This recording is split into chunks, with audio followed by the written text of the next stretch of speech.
quality comes in all flavors and all forms. And this is very simple. Any of you have seen this formula? Philip Crosby, the quality guru, that's his equation, not mine. Philip Crosby, in his equation, said the cost of quality is equal to cost of conformance plus cost of non-conformance. And what are those?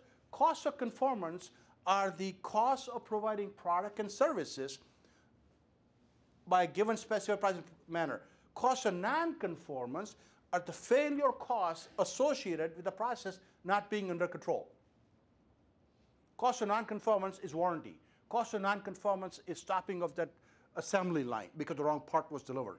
Cost of non-conformance is having to add more people to get the job done.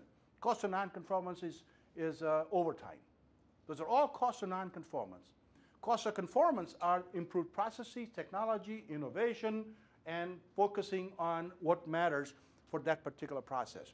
So the whole idea, to me, in the outsourcing, is to think about not the cost of conformance, but talk about the cost of non-conformance that you can control.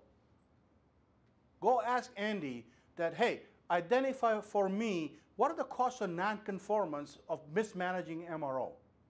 Let's calculate that first. And if we can eliminate that, or if we can reduce that, you're reducing cost of non-conformance, which improves the overall cost of quality. And it's not about cost of conformance at that point in time. It is about cost of non-conformance. And the reason people don't focus on cost of non-conformance is you have to look inside. Cost of non-conformance, you have to admit that you make mistakes. Cost of non-conformance is saying you don't have solid processes. Cost of non-conformance is saying we don't have metrics. Cost of non-conformance is we don't have experience.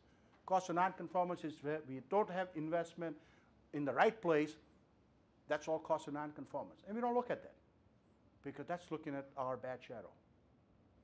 So idea is that when you think about improving the quality, you got to think in terms of reducing that cost of non-conformance rather than improving the cost of conformance. Iceberg.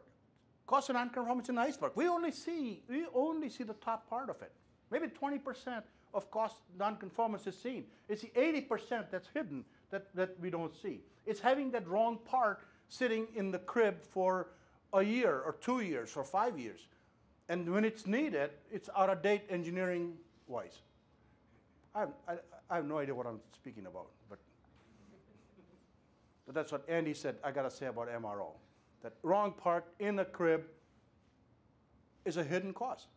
It's the iceberg, that's a cost of non-conformance that's sitting underneath.